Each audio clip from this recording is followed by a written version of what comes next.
make a presentation here in Sophia. Actually my first presentation. And Father Nichinobu introduced me. My background is sociology, but of course I studied theology.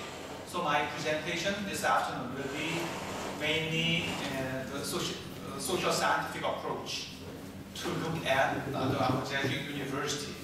But in this case, my presentation will be examining the Korean case, the Sogang University.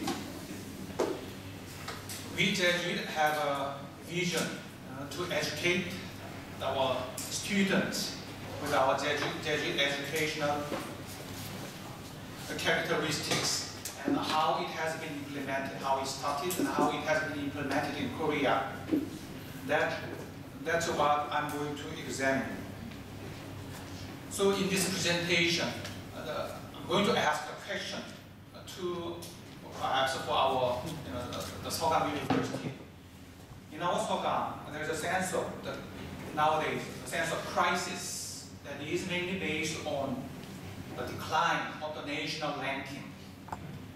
So like many other universities in the world, Korean universities are, many universities are ranked by the media, the major powerful media, and the ranking is impacting a lot in our, as an institution and as also as individual faculty members. So there is a fear of declining the national ranking. And in this sense, there is another sense of crisis that is in our evaluation and in our plan. So there is a disappearance of the Jesuit vision. There is a mission statement of Sogang University, but in our evaluation and making a plan, this vision is rarely addressed nowadays. So why? My question is why? What account? I'm sorry, why? Not why. What accounts for this marginalization of Jesuit vision of education in Sogang? That's my question, and I'd like to address this issue through this presentation. 皆さん、今大体大丈夫ですか？彼喋ってるの分かりますかね？はい、試訳しなくてもいいんですけど、ね。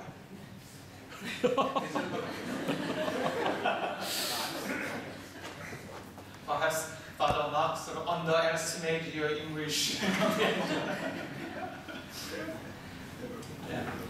So in this presentation, my point will be the marketization of higher education.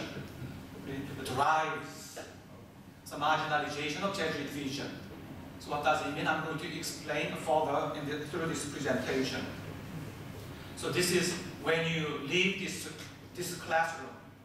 Perhaps if you remember this, marketization of higher education really drives the university in the ranking, and thus in this competition, the Jesuit vision is marginalized. If you remember, then my point is successfully delivered.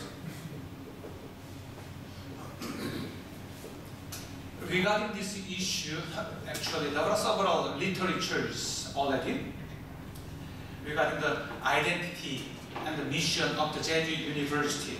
The first one, there are several literatures and scholarships, but I categorize the two. The one is the secularization. So one of the book is the dying of the light. So here the light means Christian education, Christian higher education, but it is dying. So that means it is dying. So this is a study of American Christian universities, study of Christian universities, both Protestant and Catholics. And when they look at these American Christian universities, their characteristics is disappearing, like the Harvard, Yale, Princeton. All these famous prestigious universities are originally founded in the link with the Protestant churches. But now they lose their link with their original root. And Catholic universities is also following this pattern. That's the basic, the point of this secularization thesis. It began with the first, they change the mission statement of the university. In the beginning, originally it is stated as a Catholic university or a Protestant university, and how they like to educate them with this Protestant humanism or Catholicism. But to become inclusive, and they changed their mission statement, and then they opened the board of trustees, including the non-secular members, and they become major. And eventually, they decided to disconnect from the original root. So that's secularism. Then, particularly focusing on the Jesuit University, Appleyard and Howard Gray, provide three models to explain the experience of American Jesuit universities. So they named it. The first stage was a control model. In this model, Jesuit runs the university, and the rector of the Jesuit community is at the same time the president or the rector of the university. And Jesuit appoint all the major positions, and they control it. So that used, according to this Howard Gray and Appleyard, they said that until 1960s, the Jesuit universities has run in this way. Then 1960s, they opened up a new model, like trying to compete with other national universities. So he called it as a professional model. It's like when they hire the faculty members, what they care is not their Catholic or Christian identity, but more the best in the academic field, academic market. So it will come again later when I explain the Sogang's case. And they said this professional model is mainly in link with permissivism. So almost everything is possible in the university. So whether they bring the non-Catholic or the other elements. But then since 1990s in American Jesuit universities, they have a reflection, oh no, we are coming to diluting our mission and identity, or the characteristics of Jesuit university. So they like to push how we can restore this identity and the mission as a Jesuit university. So they call it identity mission model. But to me, this literature is focusing too much on the relationship between Jesuit community and the university as an organization. Not enough attention to the larger context, social context where the Jesuit University is located. And that's maybe I'm going to bring it in the Sogang's case. So in this presentation, I'm going to address in this order. The first, explaining a little bit of the crisis of Sogang. And the second part, how the Sogang's leadership has been changed. And then that's the micro part, and at the macro level, how the pressure to restructure higher education in Korea. That's the social context. And then I'm going to suggest some ideas about the Jesuit University as a project. Then with some concluding remarks. This is how I'm going to present it. I think, do I speak too fast? Okay. First, let's look at the Sogang. Just the table. Sogang started with 157 students in 1960, just 53 years ago, and 9 faculty members, including 3 foreign faculty members, and they are Jesuits, of course. And then, as you can see, 1970s, 80s, the student body has increased rapidly. But so now, 2012, almost 12,000 students, having 415 faculty members. But interestingly, when we look at the foreign faculty members, that is very much related to so-called internationalization. It starts with the 3 foreign faculty members in 1970, 25 and then 1981, 22, and the number going down until 2010, and now 2012, 25. So this change of numbers is interesting because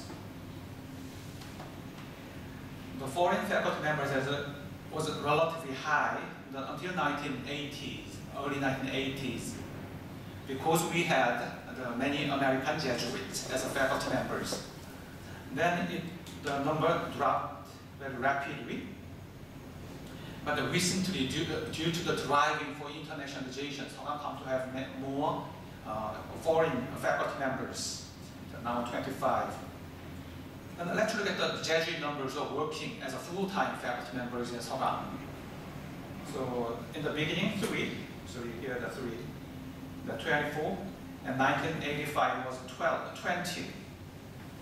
But after that, the number of Jesuits working in the Sogang was very low, around 10, and recently 14, whereas the whole of faculty members has dramatically increased.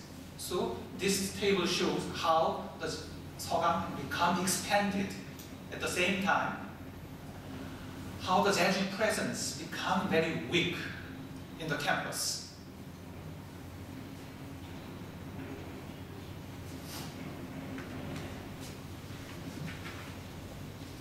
And recently, the current president of Sogang, Yu Gi-pung, and his team, his leadership team, understand, perceive Sogang is in crisis and need repositioning. So he came out with major proposals, and then due to several index signals, that is falling down of the rank in the in the nation. Before, when Sogang was in the peak, it was considered one of the top 5 universities, but now become a little bit 7 or 8, and expecting if we go in this trend, then soon we will become outside the 10. So that's the fear. And the absence of top department, top theater department. Before it used to be like the English literature department was considered one of the top. But so that is a little bit in the shaking. And the decline of the representative departments such as economy, business and management, and communications, and also the decline of the alumni reputations and the student satisfaction. So they understand this is a crisis, and they suggest solutions.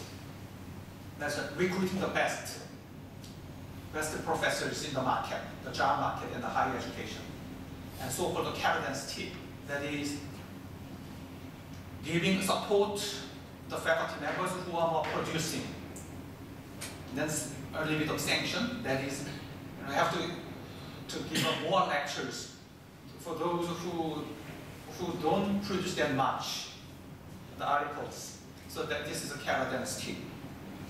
But in this carrot and stick, then and the third one is a restructuration of the department and the schools, including sort of the combining several small departments such as French literature and culture or the German literature and culture, and those sort of unpopular departments. So what is missed out in this evaluation and also in this solution is whether and how the leadership is implementing the mission of the Sogang, that the mission statement that is explicitly conveys the emphasis of education of the whole person and commitment to the development of all humanity.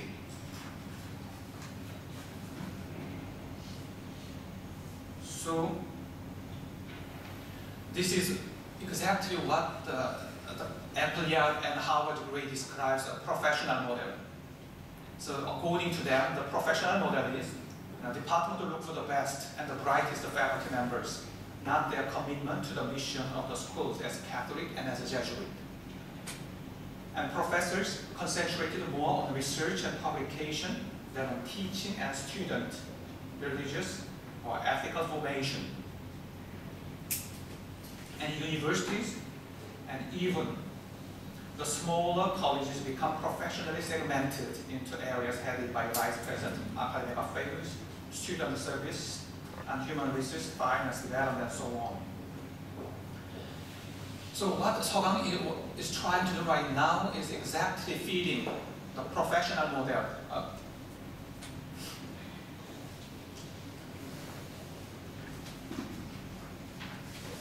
Then where is the mission, Jesuit mission can be located in this model? And why this becomes so marginalized? For this, we need to look at the short history of the Sogang University. Sogang University, founded in the 1960s, can be categorized in three.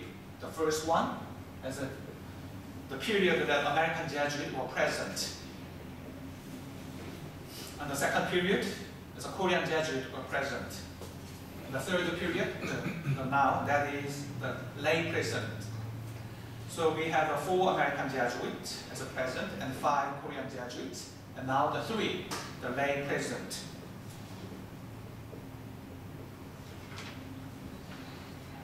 The first period was the early period of the Sogang, and Sogang has ascended into one of the even though in spite of short history, Sogang became very sort of the prestigious universities through this period. Sogang introduced many new things in the Korean universities. For instance, sabbatical year, 1966. Those days, no Korean university had that kind of system. Another one, introduction of the lecture through TV, 1967. And Institute of the Information and Communication is in 1968. And the introduction of the first open access library. The Sogang library is wide open, the library 1973. So that was the first one in the Korean universities. Even I remember in 1985, when I wrote my MA thesis, I graduated the other university, the National University. But I found the most important the data and the books in Sogang Library, and I was amazed when I first came to enter the Sogang Library. Oh my God, this is different from my alma mater library. It is closed. I just request books, and they found it is out. And so if I ordered 10 books, only 5 books are there, and I don't know where it is. But I can go into the library and look into it and found it. So it was amazing for me. Even it was 1985. Anyway, so this period, so the beautiful and happy period, some historians mentioned that. And then the Korean Jesuit became the president from 1985. I feel a little time pressure, so I might be a little bit rushed. So when the Korean Jesuits become president, unfortunately there are several incidents. So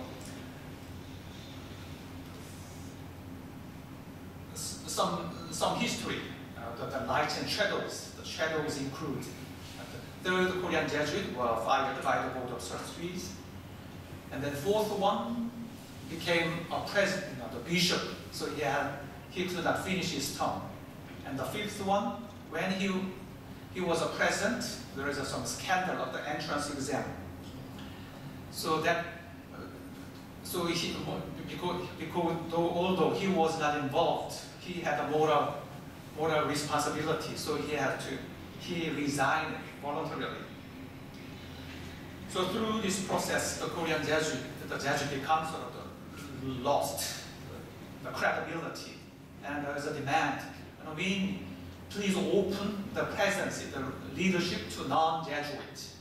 So So 2005, eventually it happened, and the first non-Jesuit president was coming from with a Samsung background.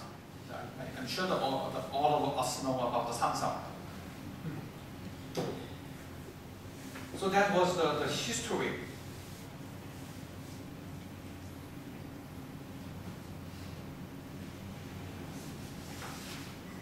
So when the non-Korean Jesuit, non-Jesuit become president, there's a strong demand. We need to become competitive to other universities. So there is an interesting mark.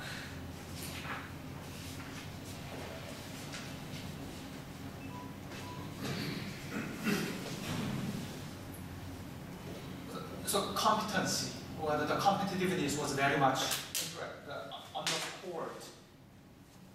Even the Cardinal Stephen Kim, when he attended the full congregation and the congratulation for the non-Jesuit president, he addressed, now that it is necessary for university to become competitive, and it is hard to introduce this economic logic into the university.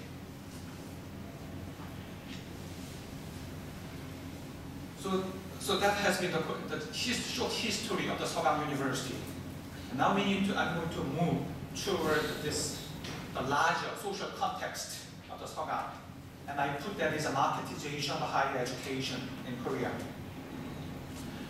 When we look at this ascendance of Sogang, we need to give credit the Jesuit pedagogy and the Jesuit infrastructure they brought into the Korean university was advanced. But that can be understood only in the context of the larger society, that is, the relationship between America and Korea. So 1960, when it was founded, we know that the poverty of the Korea, just out of the ash of the Korean War, and all the higher education was the legacy of the Japanese colonialism. So whole this educational system was based on the Japanese system. So what the Jesuit University through Sogang brought was this more advanced system from America, mainly based on the Marquette University in Wisconsin province. So in this context, this American Jesuit was very respected, and also their leadership or their performance was very much appreciated. But as we know, the Korea made a very rapid development after 1960s, and a very compressed modernization. And the number of so-called the advantage the American Jesuits brought is become relativized, because Korea come to have, especially since 1980s, Korea come to have so many American PhDs, American doctors. They know about the American system. They know all the management skills. So the advantage of the Jesuit University become relativized. And furthermore, whole the Korean society become driven by this neoliberal globalization. Especially 1997, when the Asian economic crisis took place, the IMF, International Monetary Foundation, made a remedy, the structural readjustment.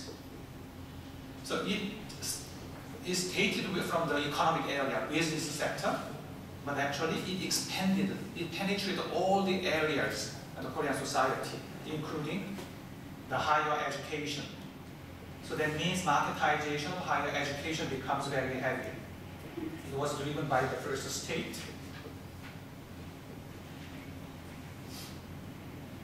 So state used the rise, structural readjustment of the universities. The first, Korean society demography has been changed low fertility, so younger generation, the population of younger generation is shrink. So students, we cannot have many students as 1980s. So universities need to be realigned. We have too many universities. That's a perception of the government. So if university is not competent, then they have to close down. And also another agent to drive this marketization is from Samsung. We may be surprised. Why Samsung? What does Samsung has to do with this higher education? Samsung is a business, big chapel. What does it mean to higher education? First, Samsung is a big donor to universities. But more importantly, it has two channels to impact on their agenda on the higher education. One is through ranking. Second one is through Sogang-Sophia University. That's the university owned by Samsung. The first one is about the ranking.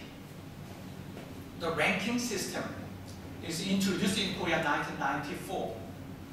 I don't know in Japan it is also popular in the ranking of the American, Japanese universities. No, it's not popular. So in Korea it is very popular. Like America, all the universities are affected by this ranking. But Samsung owned another big media that's called 중앙일보, 중앙 newspaper, 중앙일보. They started the universities by ranking 1994, so 20 years ago. In the beginning, it was not that influential, but more and more become influential, and no universities nowadays are free from their ranking. Even though there is a questions of the objectivity and the methodology, still it's a direct impact, and all our leadership team is affected directly. So that's through the ranking. And the second one is through Sogang-Sophia University. That's the Samsung, the congregation, not congregation. The chapel owned and run since 1996. And the style of the Sogang-Sophia University is like the style of Samsung.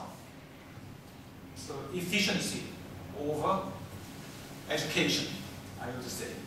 Efficient competition over cooperation or community.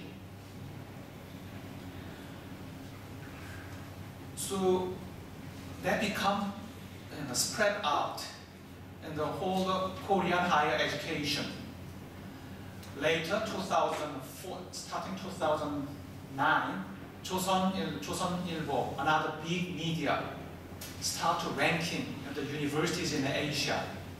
So including many Japanese, all the Japanese universities. And also, Busan, another big chapel, start to own the university, the Chungang University. So these two universities, Sogang-Sophia and Chungang Universities, directly owned by this big chapel, and they drive this privatization of the university. So what they care is all the strict merit system. The faculty member, if you produce more, then give more wages, and if you don't, then you are threatened to be fired. So this logic has been penetrated in all the higher education, and Sogang is directly affected by that. So in this context, so Sogang, in the current leadership team, and also for the past 8 years of under the lay president leadership, repeatedly we have been heard this ranking and be more productive, so based on the professional model. Then let's take a pause and look back. What does it mean by becoming a Jesuit university? Does it mean founded by Jesuit, established by Jesuit, and managed by Jesuit? I think that is not good enough. That's why I call it Jesuit University as a project. when a university is a Jesuit, that means that university is more characterized by the Jesuit University, expressed in general congregations. The recent one is more explicitly expressed in General Congregation 34. The one decree was about Jesuit University. And also the Superior General's the encouragement or the directions regarding the Jesuit University. For the past 10 years, we had the 2000s, Father Kolbenbach, the former Father General, Father Superior, addressed a speech in Santa Clara University regarding the globalization and the Jesuit University. And recently, 2009, and the current Father General, Nicolas Adolf, addressed in Mexico about this new challenge of networking. But unfortunately, these are rarely addressed in our Sogang. So how can we manifest these characteristics in Sogang or in the other universities? That can be a challenge for all of us. I have some more words, but for the time limit, I'm going to just skip it. And the one factor that I like to address is, even though when we say Jesuit University as a project, we have to incarnate the current world, the current context that is driven by heavy marketization of university. Again, hearing your response, I feel in Japan that is not much heavier than we feel here in Korea. But I found when I asked my friends in Ateneo de Manila University or Sanata Taman University in Indonesia, they also start to feel this pressure of this marketization. So I don't know how it will impact in Japan. But at least in case of Sogang University and the other universities in America, or some in the start to feel in the Philippines and Indonesia, this marketization of the university, that's the world we Jesuit University need to incarnate.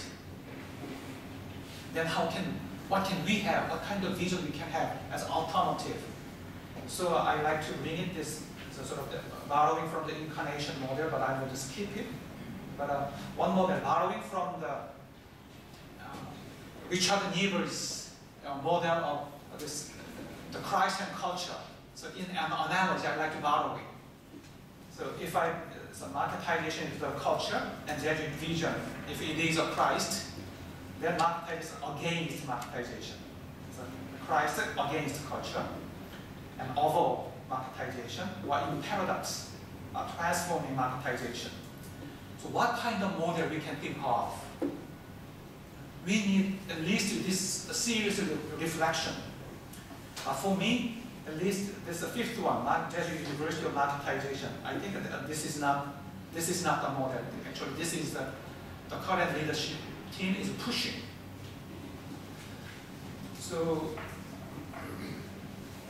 just one quote from the Thomas Knowledge, the former president of the American Jesuit Conference. His speech at a meeting of the president of the Jesuit universities in America, 2011. How we understand the mission influences the decision we make, the program we fund, the courses we offer, the faculty we hire. So the engagement of our Catholic and small Catholic identity is a crucial aspect of imagining the future of Jesuit higher education. Some concluding remark. How can the Jesuit universities, including our Jesuits and partners, better respond to the increasing structural pressure of marketization of higher education? That's the question that we need to respond where we are located. So thank you for your attention, and thank you for your... ありがとうございました。